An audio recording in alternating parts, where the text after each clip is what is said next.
So please let me know when we're live.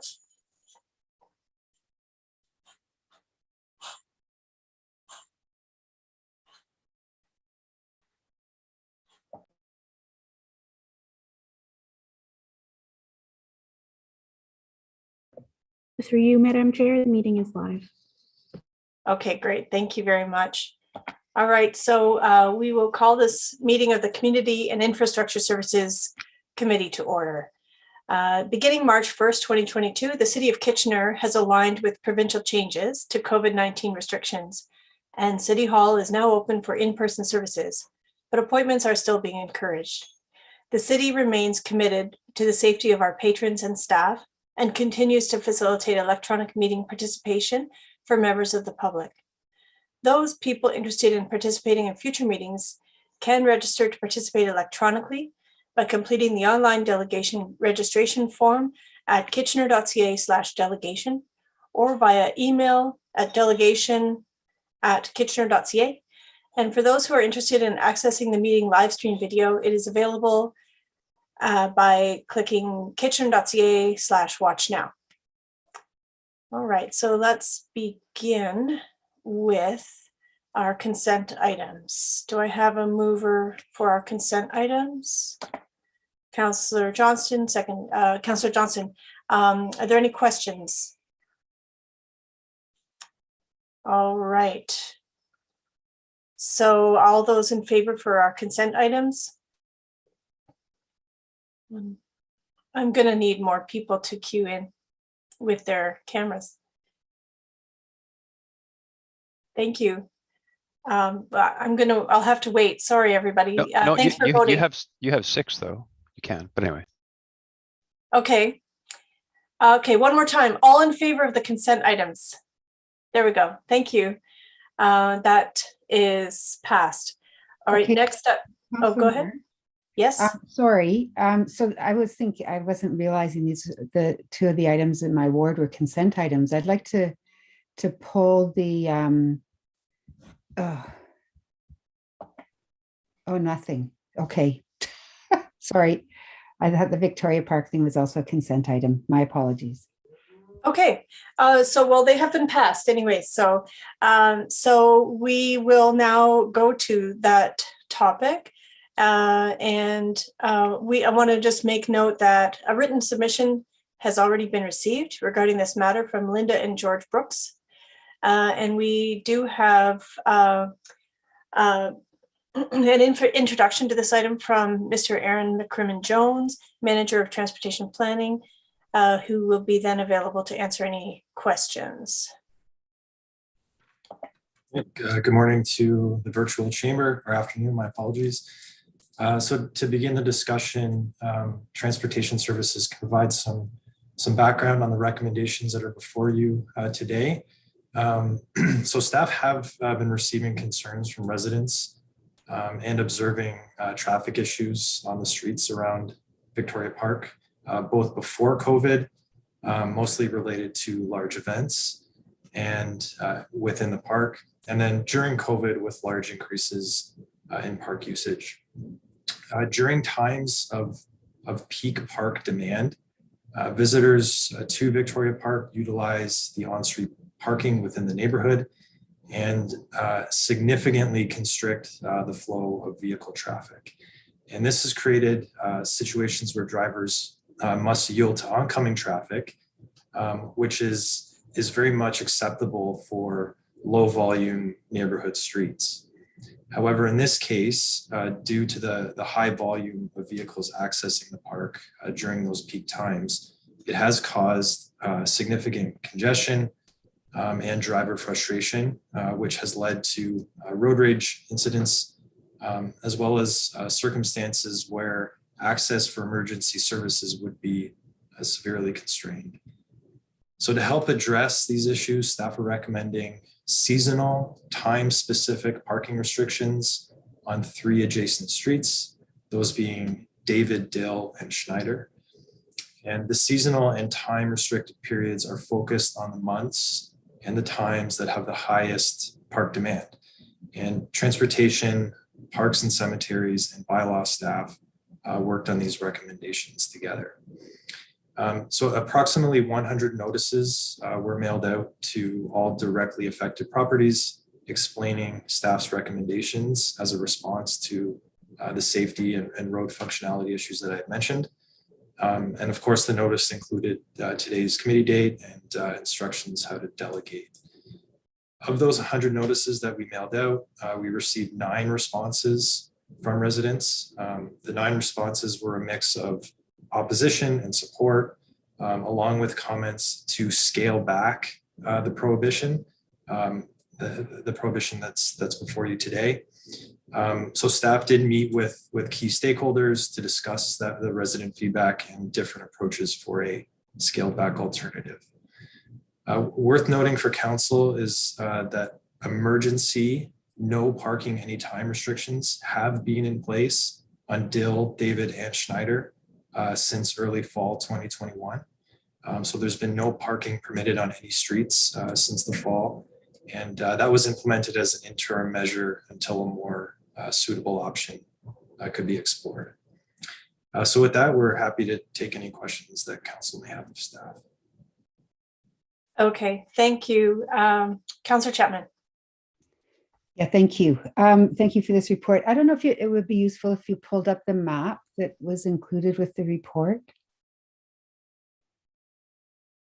Okay. Did you have an amendment that you wanted to bring forward as well? Yes, I do. Okay, so maybe you could, we could do that. I would like to ask you to do that now to help forward the discussion. Okay, I think the clerk has a copy of it. Okay.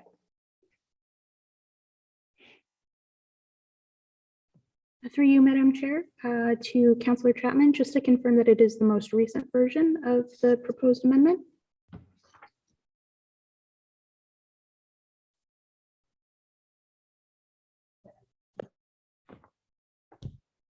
Councillor Chapman, is that the one you want? Yeah, that's one I want. Okay, so if you can read it out for us, please. Yeah, that parking be prohibited on the north even numbered side of Schneider Ave from David Street to Victoria Park from 10 a.m. to 6 p.m. June 15th to September 15th. And that parking be prohibited on the north even numbered side of Dill Street from David Street to Victoria Park from 10 a.m. to 6 p.m. from June 15th to September 15th. The parking be prohibited on the east odd numbered side of David Street from Schneider Street to Hilda Place from 10 a.m. to 6 p.m. June 15th to September 15th.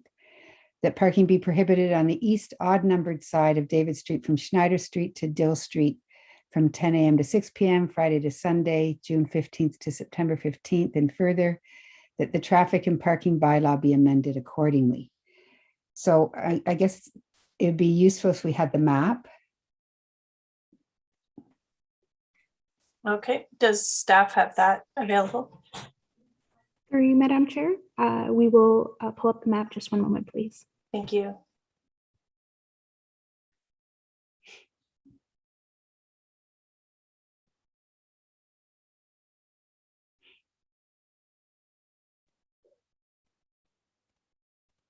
So while we're waiting for the map, Councillor Chapman, can you just, it looks like some of your amendment is already actually in the recommendation, but just a different start date. Is that correct? Yeah, so I worked with staff to make these amendments. By changing the time that the no parking begins and ends gives residents in the immediate area greater flexibility. So that's really and also the time frame, right? It covers the busiest times of the season around the park. So Okay. it gives some ability for residents to have overnight guests and that they'd have to move their car by 10 in the morning. I think one of the important things that was mentioned in the report is the fact that currently there's no parking around the park. So maybe, Erin, you can speak more to this. Go ahead, Mr. McCrimmon-Jones.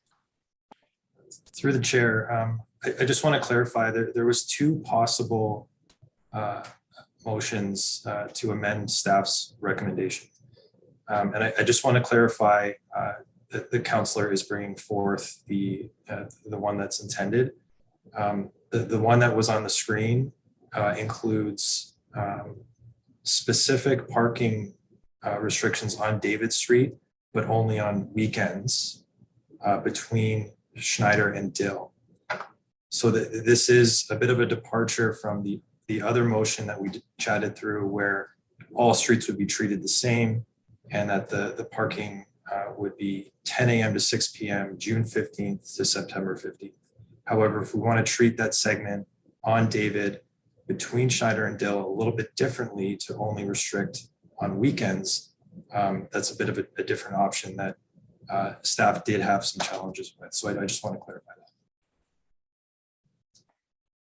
that. Councillor Chapman, can you clarify if, please clarify your amendment?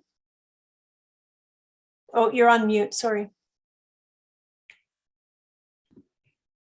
So I know we did talk about Monday to Thursday or Friday, but I understand staff, you're saying that that's not going to work as easily as having a blanket 10 a.m. to 6 p.m. Is that correct? Monday to Sunday? Through the chair, yeah, we identified a few challenges with this. The first being consistency with all three streets. So adding this additional layer of restriction, that being on the weekends, isn't consistent with the rest of the area and the changes that we're making.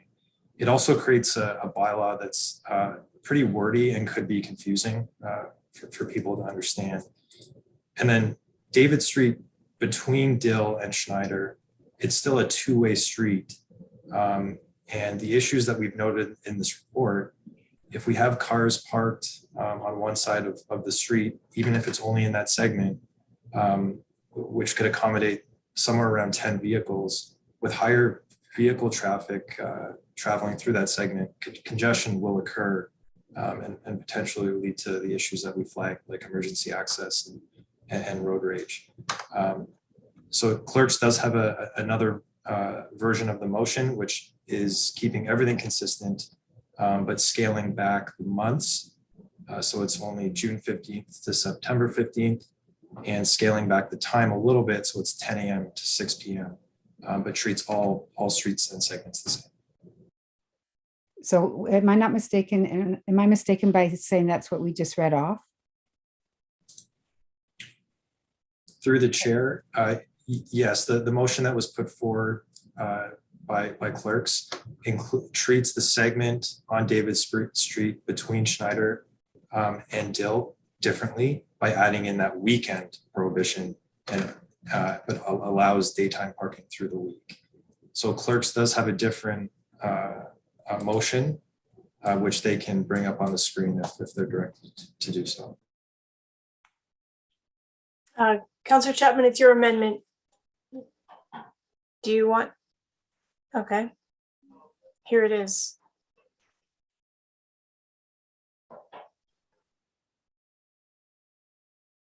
So it's the same as what you had put forward, except for the one block between Schneider and Dill are the same on David Street. Right. So yeah, I mean, I that's fine. I'm happy to go forward with this. Okay. All right. Thank you very much. Are there any other questions or comments about the amendment? Mayor Verbanovic. Yeah, can we just ask staff to maybe put on the map again and just take us through each section so that everyone's clear on what we're voting on? I think that would be helpful. We're all quite familiar with the park, Yes. but just so that we understand clearly what's being proposed and what's changing in each section on David, Dill, and Schneider.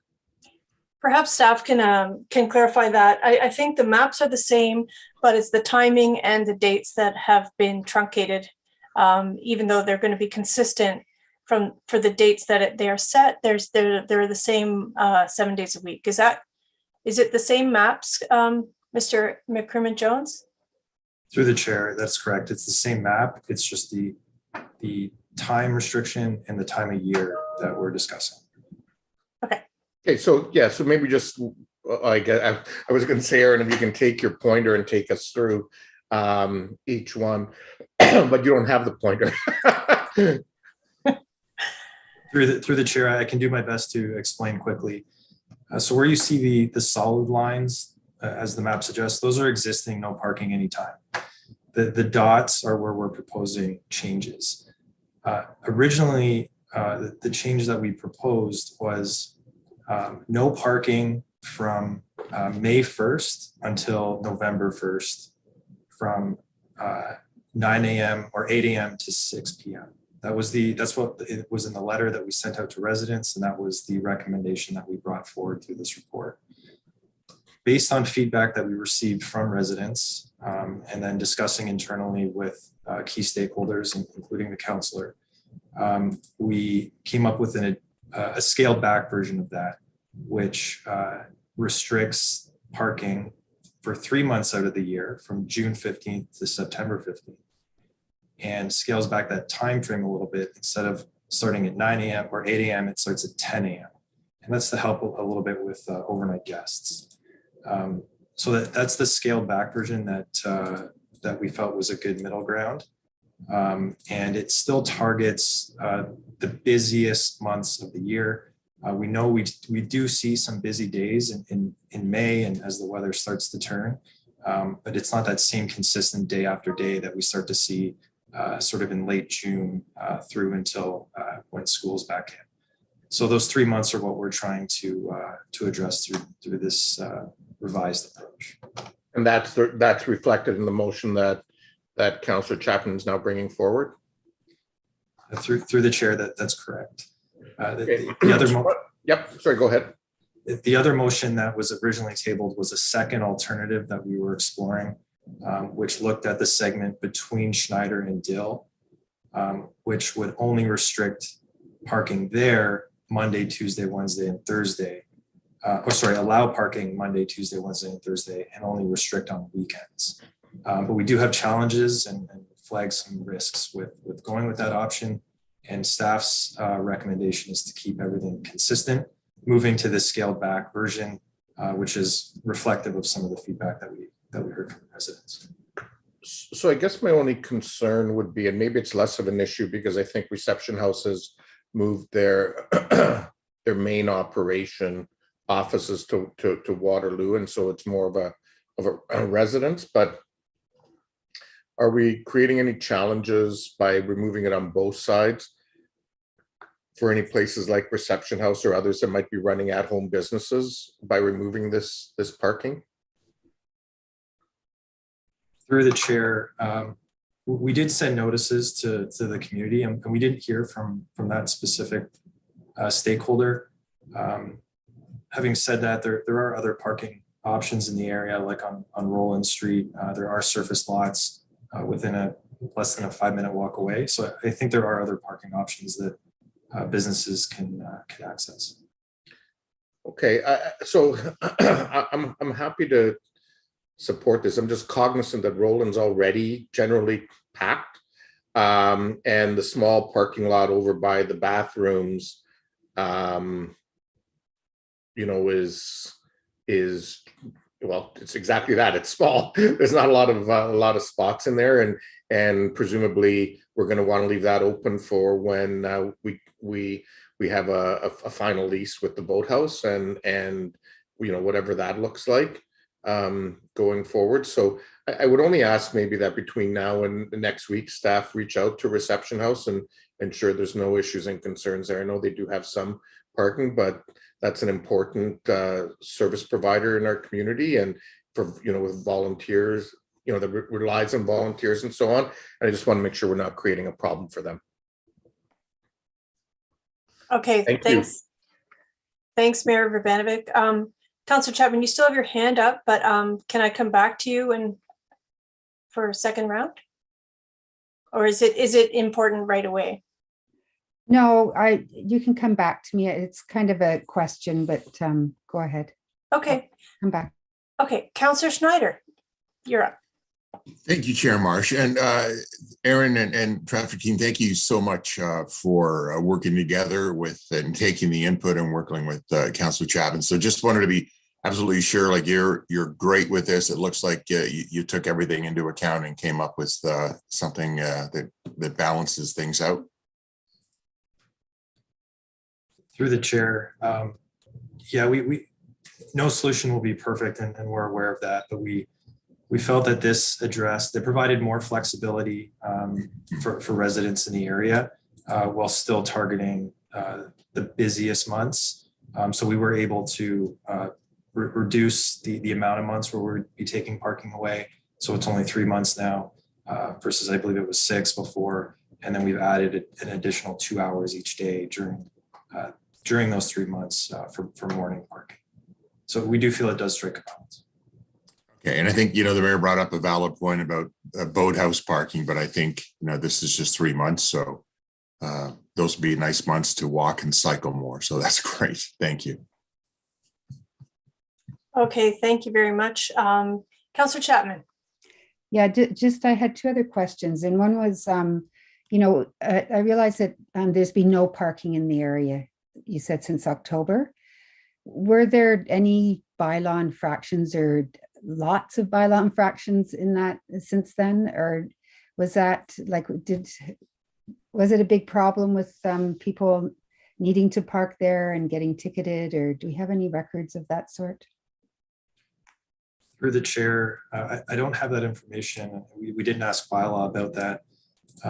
When we first put those emergency no parking prohibitions in place in October, we did receive a few complaints from area residents just about the change and sort of how quickly it happened.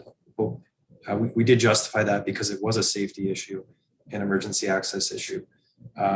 Since that time, it's been relatively quiet, and we haven't heard a lot of concerns, and we haven't heard a lot from bylaw either. If there was a lot of tickets being given out through that in that area, it's likely that we would have been looped in, or residents would have reached out to us to explore changes. So I can say it's been pretty quiet since the changes went in October. Okay, thank you. My second question has to do with one of the residents was inquiring about parking permits for residents, so that say each residential home would get one permit that they could use to park on maybe designated areas or in areas around the park. Have you considered that, or? I see Mr. Cronkite has turned his camera on. Do you want to comment on that? Yeah, through the chair. This is the residential parking program is something that the city has traditionally ran around the hospitals. But generally speaking, when you consider that type of program, you really only consider it in situations where you feel it's safe to do so. So in and around Victoria Park, it's not the type of person that's parking on the street that is the issue. It's the fact that there are people parked on the street, and it's that conflict between people being parked on the street and park users.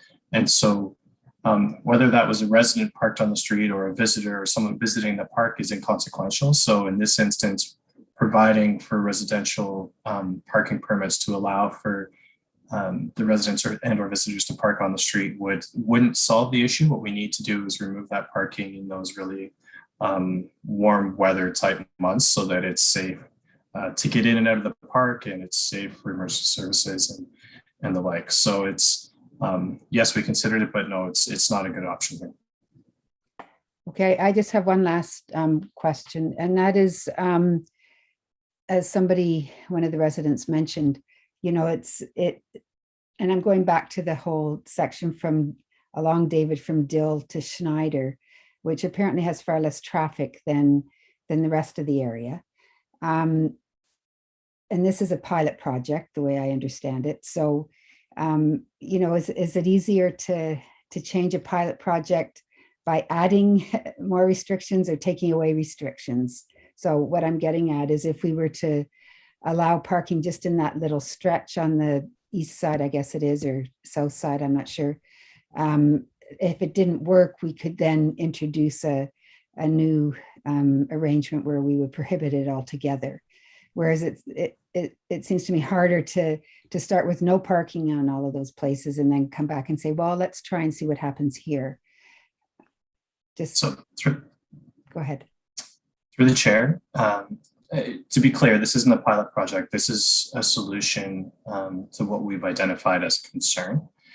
So in no way are we considering this a pilot. I think that what currently is in place is an emergency measure to address the concerns that we've heard. What I am concerned with, if we were to create a section of the street that has different regulations that are more permissive than the other areas, is that what we would be doing is shifting the issue. So what we know now is that the issue is typically between David and on Schneider, between David between Schneider and Cortland, and on Schneider between the park and David. And so if we change the restrictions to make it more permissive elsewhere, what we're going to do is shift that problem, and all we're doing is shifting the concern, and then we'll be back here in a few months' time looking to address the issue that we've just created. So what you have in front of you is a holistic approach to the parking issue rather than a piecemeal approach. Okay, thank you. All right, thanks very much. Next, Mayor Urbanovic. Sorry, yeah, just one more quick question, if I may, either to you, Aaron, or to Barry.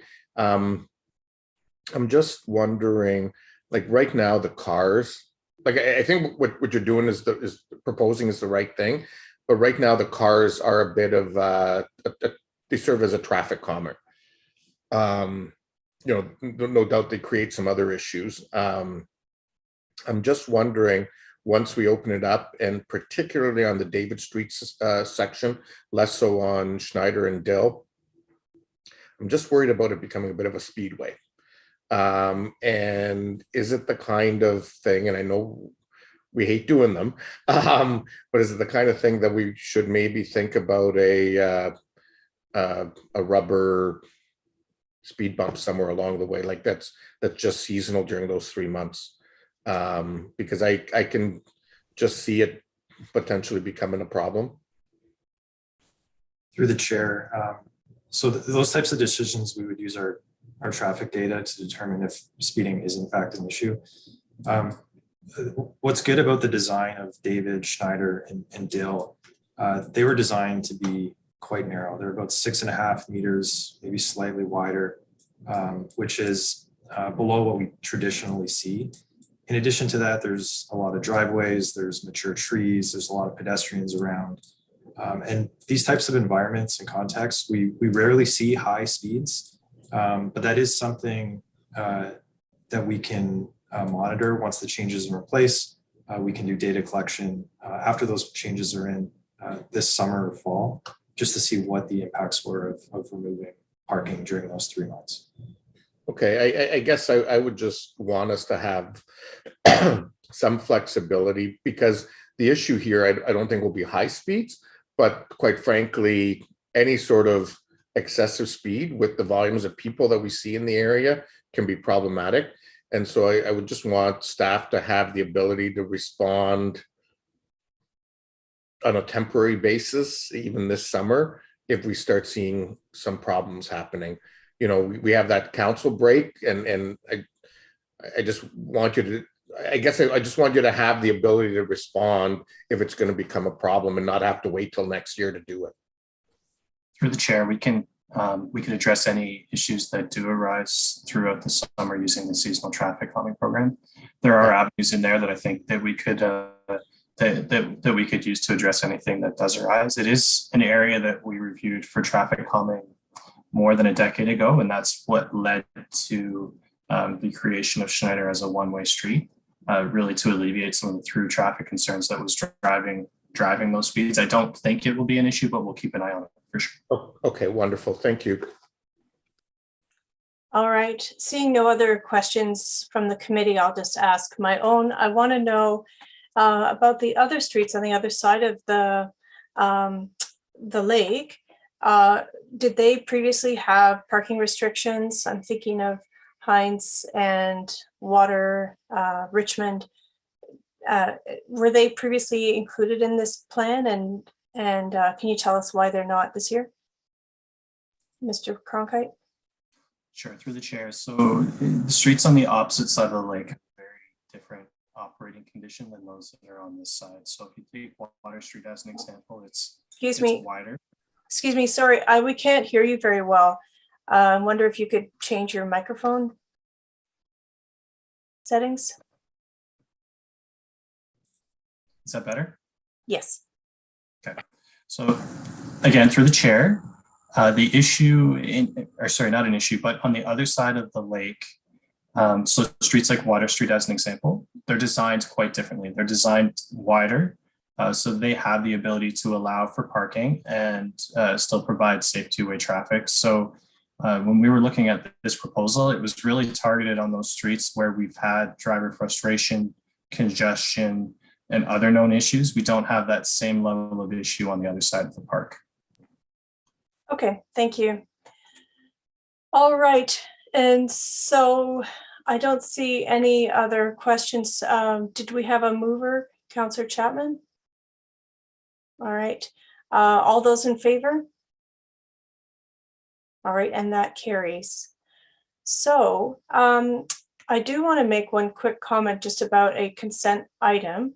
I had thought about removing one from consent that's in my ward, but I'll just give committee a heads up that I'm going to have some conversations with staff and the owner between now and council to better understand what's happening on Sheldon Avenue North with regard to the demolition control recommendation. And I might have an amendment at that time. Councillor Chapman. Yeah, I should have pulled one too, but I won't go into details, and it's for the parking on Hines Street and around the cul-de-sac, or Hyman Street, sorry, and the cul-de-sac. So I will talk to staff about that offline. Okay. All right, thank you so much. So that concludes our committee meeting today. And now we have Mr. Mayor, how do you want to handle, we decided not to start our special council meeting until 2. So shall we just stay online and then have a little short? Yes, you were so efficient, Councillor Marsh, that council gets a 10-minute stretch and coffee break, and we will come back at 2 o'clock, but you can just turn your cameras off and mute yourselves. Okay, thank you very much.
Madam Clerk, I see we're still on the same live stream. Will that work for you in terms of separating out the meetings? Through Mr. Mayor, on the Watch Now page, both meetings are noted on the same time. It just helps with the public, making sure that they don't have to refresh the YouTube. Okay. Yep.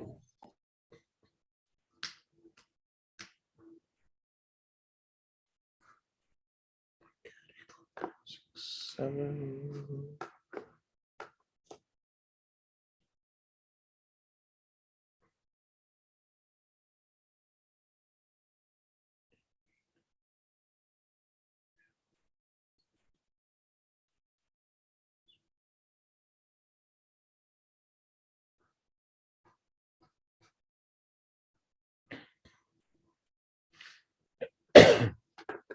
Okay, I think we'll get going then. Good afternoon, everyone, and welcome to this afternoon's special council meeting on April the 4th, 2022. Beginning on March 1st, the City of Kitchener has aligned with provincial changes to COVID-19 restrictions, and City Hall is now open for in-person services, but appointments are still encouraged. The city remains committed to, sorry, bear with me 1 second. The city remains committed to the safety of our patrons and staff and continue to facilitate electronic meeting participation for members of the public. Those individuals interested in participating in this meeting were able to register to participate electronically and completed the online delegation registration form at www.kitchener.ca/delegation or via email at delegation@kitchener.ca. For those who are interested in accessing the meeting live stream video, it's available at www.kitchener.ca/watchnow. Any written comments are received prior to the meeting have been shared with council and will form part of the public record. As we gather this afternoon, we're acknowledging that we're gathering on the traditional territory of the neutral Anishinaabe and Haudenosaunee peoples. We recognize our responsibility to serve as stewards for the land and honor the original caretakers who came before us. Our community is enriched by the enduring knowledge and deep-rooted traditions of the diverse First Nations, Métis, and Inuit in Kitchener today. We'll begin with the notice of motion, and we have a notice of motion from Councillor Michaud about the Access Without Fear policy. Councillor Michaud, if I can ask you to bring your motion forward, and then we'll move on to the delegations. Thank you, Mr. Mayor. Our Safe and Healthy Advisory Committee work on a wide range of topics that affect the health and safety of our community. And as part of their work plan this past year, the committee has been doing the necessary research to bring forward the following. So I bring forward the following motion. Whereas the Safe and Healthy Advisory Committee is one of the city's citizens committees of council that comment and give advice on a wide range of topics that affect the health and safety of the Kitchener community. And whereas for this past term, as part of their work plan, the committee has been pursuing research and the necessary work and engagement to bring forward recommendations for council's consideration for the development of an Access Without Fear policy at the City of Kitchener. And whereas there are an estimated 200 to 500,000 non-status migrants that are living across Canada who enter the country through authorized channels as refugee claimants with valid student visas, as temporary foreign workers, or with a visitor visa, but find themselves becoming a non-status person in Canada through the loss of these permits. And whereas a person's situation becomes extremely perilous when they lose their permits as they are subject to detention and deportation, can work in poor conditions, become socially isolated, face poverty, abuse, and exploitation, and may affect an individual's ability to safely access essential social services. And whereas an Access Without Fear policy is a municipal policy that allows persons without status the freedom to access city services and reduces the fear of deportation among people who are in the country without status and social services and enroll their children in schools, recreation programs, etc. Therefore, be it resolved that the staff be given direction to work with the Safe and Advisory Healthy Committee on bringing forward an Access Without Fear policy for council's consideration and approval, which does the following. Outlines the City of Kitchener's commitment to supporting non-status migrants in the City of Kitchener, clarifies the city services that can be accessed by persons without status, as well as a grievance process related to accessing any listed city services, outlines the training necessary for city staff to support those without status in gaining access to city services, and encourages service providers and community partners supported or funded by the City of Kitchener to adopt and support the principle of an access without fear policy.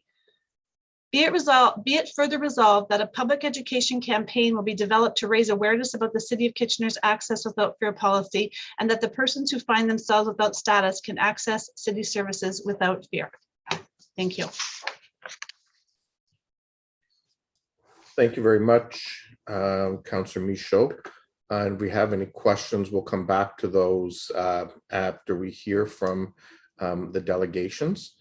Before we go to the delegations, I'd like to remind delegations that they have 5 minutes to make their presentations.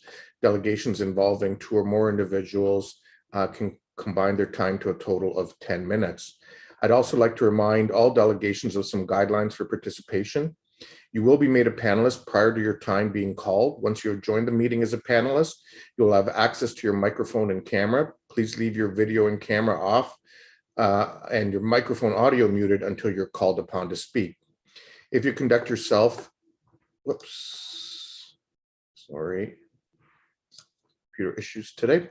If you conduct yourself in any of the following manners, it will result in immediate removal from the meeting, interrupting members of council, staff, or other delegations, derogatory statements about members of council, staff, or others, turning your camera on at an inappropriate time, and or hate speech or defamatory comments. One last reminder for delegations, please do not take offense if following your presentation there are no questions from council. This is council's time to really listen and reflect upon the opinions and ideas shared with us from our community members. Our first delegation, sorry, I see a question. Councillor Marsh. Oh, I don't know if Councillor Michaud had a seconder. Oh, sorry. Okay. I was going to come to that later, but sure. Thank you, Councillor Well, Marsh. I see Councillor Johnson. Sorry. I just saw Councillor Johnson put her hand up, but I would also, so it doesn't matter. Okay, well, you beat her to it, so you're the official seconder. Thank you. Sorry, if we can go to our first delegation today, Rowan Hussein, from a member of the Safe and Healthy Advisory Committee member. Welcome, Rowan. Hello, thank you for having me today. I am a member of the Safe and Healthy Advisory Committee, and at the beginning of each term, the new membership of the committee develops a work plan, and we endeavor to complete it throughout our term. And so for this term, the committee approved and has been completing the necessary research to bring forward a recommendation for council's consideration for the development of an access without fear policy. Our committee is going to require the assistance of the Equity Office to develop this work, and therefore we're seeking council's direction for staff to participate in the work. So just as a simplified answer to what is an access without fear policy. An access without fear policy is a municipal policy that would ensure all members of our community have equal access to municipal services, regardless of their immigration status.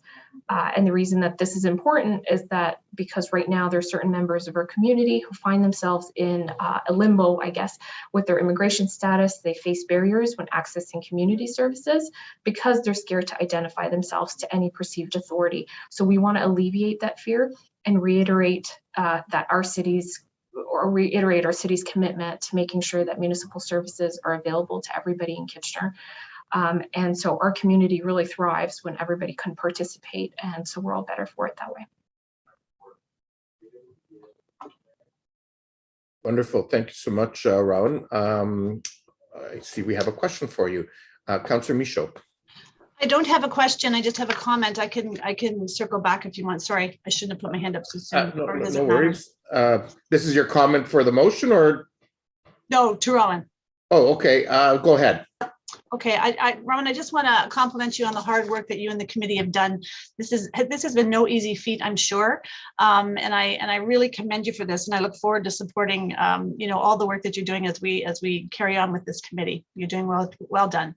Thank you so much, Councillor Michaud. It's been a team effort all the way around. Great, thanks, Councillor Michaud. Councillor Johnson. Yes, thank you, and through you to Ron, thank you as well. It's been a pleasure watching the small groups work through all the different topics in that over the last term. So I just wanted to thank you very much for your hard work on the Safe and Healthy Communities Committee, and it's really great to see this come to fruition. So thank you again. Happy to help. Thank you. Thanks, Councillor Johnson. And Ron, that seems to be all of the questions. So I too just want to thank you for your work on the committee and your support of this initiative. It is an important body of work as this community and our overall region it welcomes a lot of new Canadians, and we want to make sure that we can support them in the best way possible. Thank you. Thank you so much, Mayor. Okay, our next delegation is Mary Lou Rowe from the Community Coalition on Refugee and Immigrant Concerns. Sorry, I'm having some screen issues today. Apologies, everyone. Welcome, Mary Lou. Right, thank you so much for the opportunity to speak to you about Access Without Fear. I'm Mary Lou Rowe. I'm the chair of Community Coalition on Refugee and Immigrant Concerns. And I just wanted to tell you a little bit about who we are and our work around advocating for access without fear and sort of what we've learned in the process. So CORIC is a grassroots community-based volunteer group, and we focus on the issues and the issues that are faced by newcomers in our community. So our group consists of community volunteers, representatives from immigrant and refugee serving agencies, and immigrants and refugees. And we meet to discuss ways to respond to the issues facing newcomers in the region, such as inclusion, access to employment, healthcare, education, immigration policy changes, and family reunification, to name just a few. CORIC is also responsible for promoting and hosting free public education events, including World Refugee Day Waterloo Region, which some of you may be familiar with our community partners. And we are committed to bringing newcomer communities together with the community at large to promote well-being, acceptance, respect, justice, and better access to resources that everyone needs. Within that framework, CORIC has been advocating for Access Without Fear for several years. So we have been researching Access Without Fear. We've been talking to other cities that are promoting it. And we're also hearing stories from members of our community. So we're learning a lot more about what how it can contribute to the well-being of people that are on the margins right now. So through research and stories of lived experience, we've learned that the lack of ability to access services has many negative social consequences, including major health consequences in terms of the inability or fear to access healthcare, safety of a person themselves or of others because they have fear of accessing police services when needed, and it puts themselves at risk. Mental health issues. There's a lot of negative impacts due to chronic fear, apprehension, and uncertainty about their lives and what's going to happen. There's also a lack of ability to integrate into the community. And this is really, it's really a big issue because it hinders the ability of the person to develop social networks, to develop support. And then there's a lack of feeling of belonging and being a valued member that participates in the community. There's also the struggle of being in a constant state of crisis due to chronically just trying to get your basic needs met. And that also hinders the ability to feel like you're integrating into the community at large. Children are very much impacted by lack of access to services, and they can lack appropriate nutrition due to insufficient funds, lack of access to recreational and daycare activities that promote health and development, and they also lack integration then into the community themselves. We've also learned that gaining access to services without fear has many benefits to the individuals and the community at large. It makes the community and the city safer. by encouraging vulnerable people to get help by calling the police or using a shelter without fear of detention or deportation. It reduces fear and hesitation about accessing city services. And it's about caring for the whole person that ensures that a person can contribute to the well-being of themselves and then the broader community. It also is a clear stand against an exclusion, discrimination, and hate for the city. And it provides a lot of clarity, and it makes it clear to service providers. And this is very important, and this is what we've heard in through our CORC networks, that it makes it clear to service providers that they're not going against any official regulations or laws in serving these populations. So CORC proposes that establishing access without fear for the city of Kitchener addresses a significant number of these concerns for people regardless of immigration status, and will improve their quality of life and thus improve the quality of life within the city. We believe access without fear will make for an even stronger, more vibrant and integrated city with less pressure on expensive remedial support such as food banks, emergency shelters, emergency healthcare, policing, unemployment, etc. There are other communities in Ontario, as I mentioned, including Guelph, Hamilton, London, and Toronto, and other cities across the country like Vancouver and Montreal that have been working to make their cities access without fear as well. They provide newcomers with better access to necessary services and support them in diverse ways to enhance their membership and participation at local, regional, and national levels. And CORC supports the Access Without Fear motion for the city of Kitchener and believes it will support those with precarious, undocumented status to engage and contribute to a safe, inclusive community more fully. Thank you.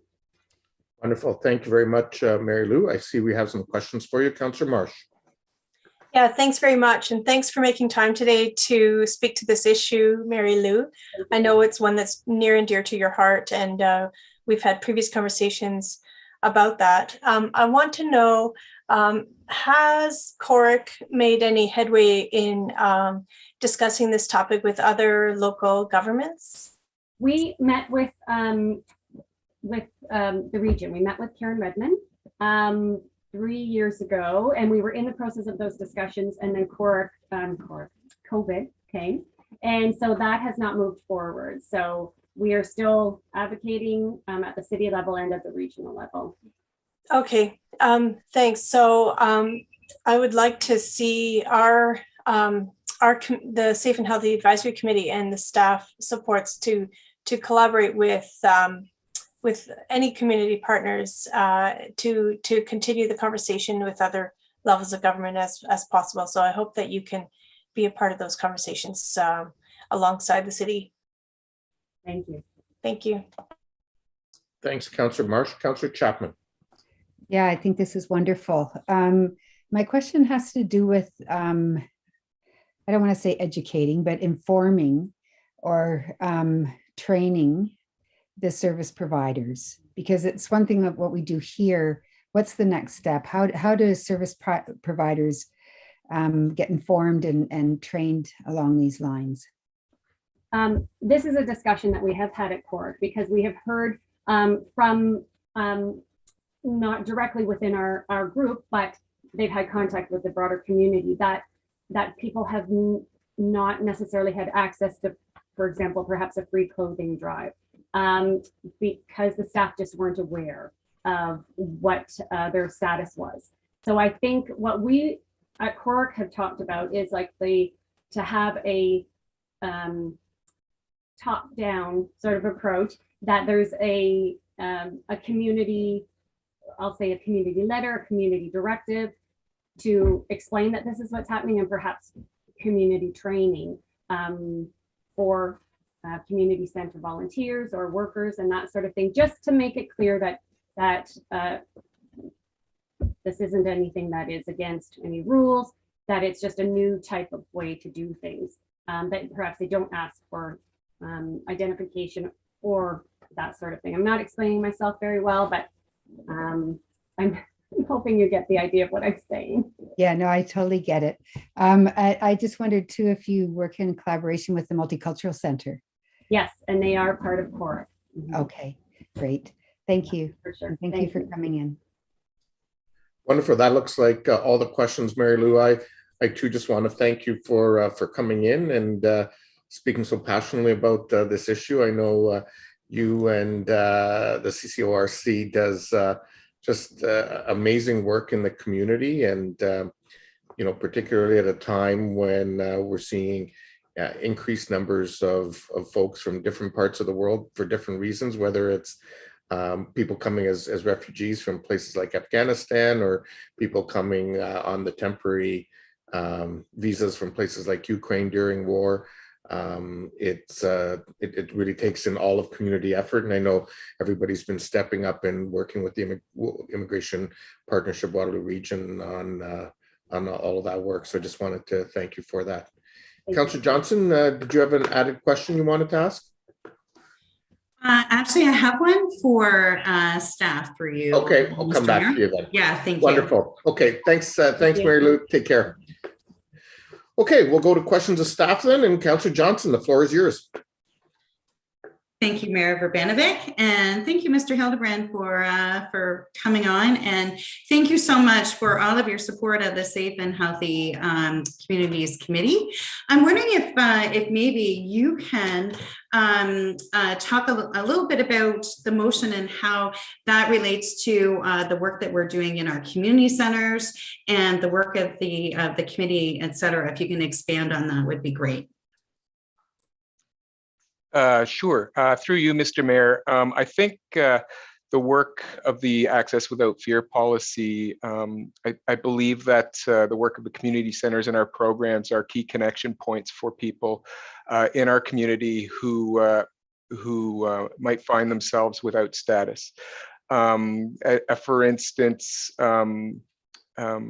as Ms. Hussein indicated, we can those without status tend to withdraw from connecting with community, and we find our programs and our services out of our community centers are one of the major ways that people find connections within the community.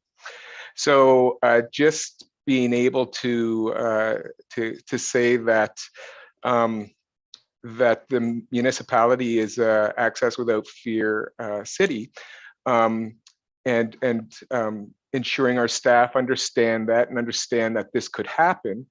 It allows us to not only connect with individuals, but we also have many partners within programs and resource services in our community centers, much like Ms. Rowe does.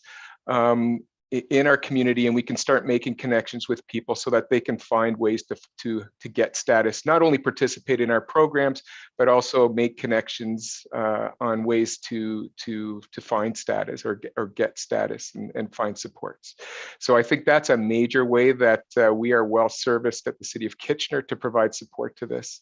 And also I believe that as a city, we can provide encouragement to our partners to support this as well as our neighboring municipalities. Traditionally, as a region, we like to work together as municipalities, and I think if we take this on, then and we look to doing this, then we can encourage the same across the region. So I think this is an excellent way for us to start this work. Yeah, and thank you, Mr. Hildebrand. I know that there's amazing work going on in our community centers to support new citizens and new families here. I'm wondering, maybe this is a really good time to also promote the new, the fact that we have the services available, and is it 200 languages? I would defer to Mr. May at the exact number, but yes, we do provide we do provide a service for translation services out of our community center. So people who might have English as a second language, we are looking for ways to provide support with translation services for sure. Yeah, and that's such a great support. Thank you so much, and thank you to your staff for all the great things that they're doing in our community centers. Thank you. Thanks, Councillor Johnson. Councillor Michaud, you're up next. Thank you, Mr. Mayor, and thank you, Mr. Hildebrand, for coming on today and working with this. I just have a question with regards to the committee, the advisory committee itself. Is this something, I've been on this committee for a number of years, and I've never seen them work in collaboratively in groups like they have. Is this something new this committee has done from the past years? Through you, Mr. Mayor, no, this isn't something new. We typically do outline if there's any work that we would like to do each term. So we do break into groups and develop work plans. In the instance that the work plan, the work plans or the directions we need to go do need council approval, we bring back items for direction. Such as this. In the past, we haven't had too many of these, like the work that we're bringing forward today. So yes, we do go through this process on a regular basis. However, it is seldom where something like this, where we need some direction to move forward, comes forward. Yeah, that's what I was trying to get you to come forward with, because I think this is indicative to what's happening in communities everywhere, and it's a quite a big problem. So I'm really pleased that the advisory group committee had come up with this, because I know there was a lot of dialogue over a number of months to get here. So a lot of work done, and I want to thank you and them again. Thanks. Thank you very much, Councillor Michaud. Councillor Marsh. Yeah, thanks very much. And I too want to extend my thanks to the committee members, our volunteers that we value so greatly, and the two members of council that are on Safe and Healthy Advisory Committee. All three. Well, wow.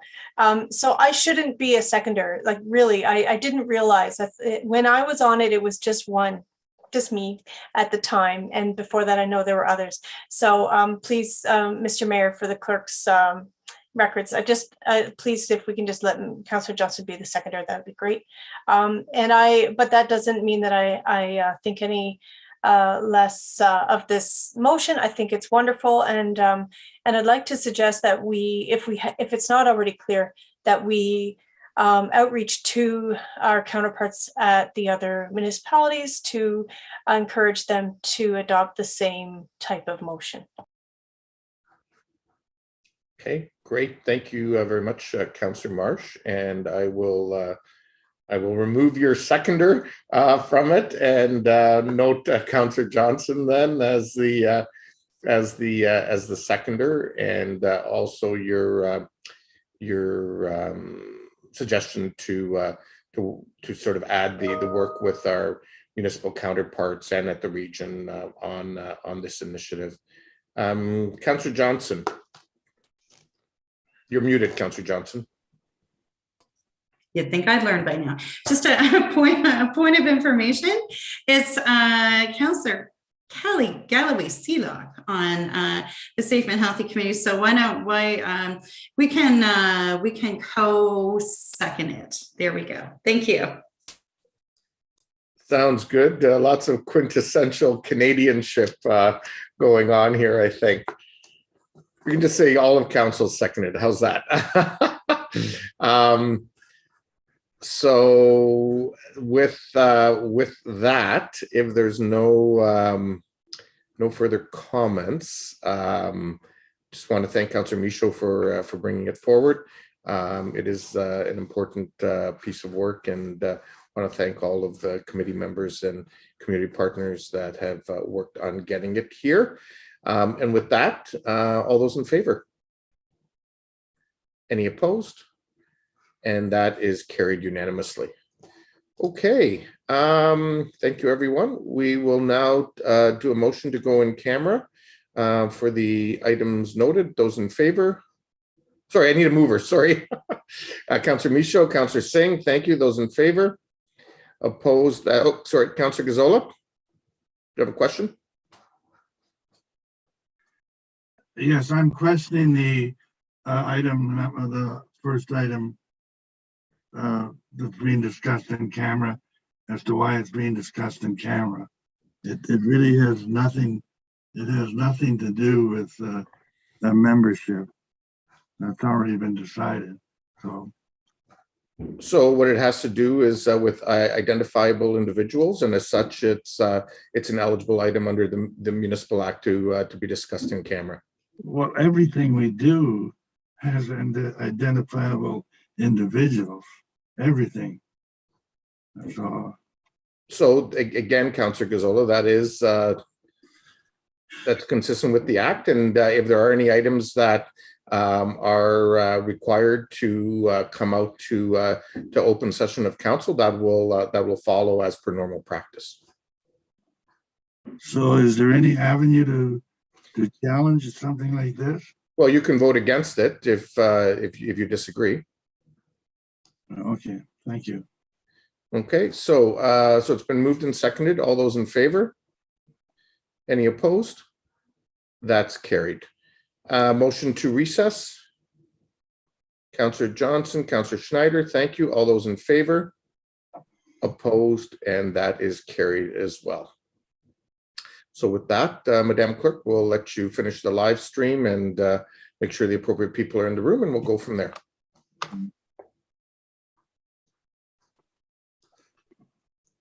Show Councillor Chapman, thank you. All those in favor? Any opposed? That's carried.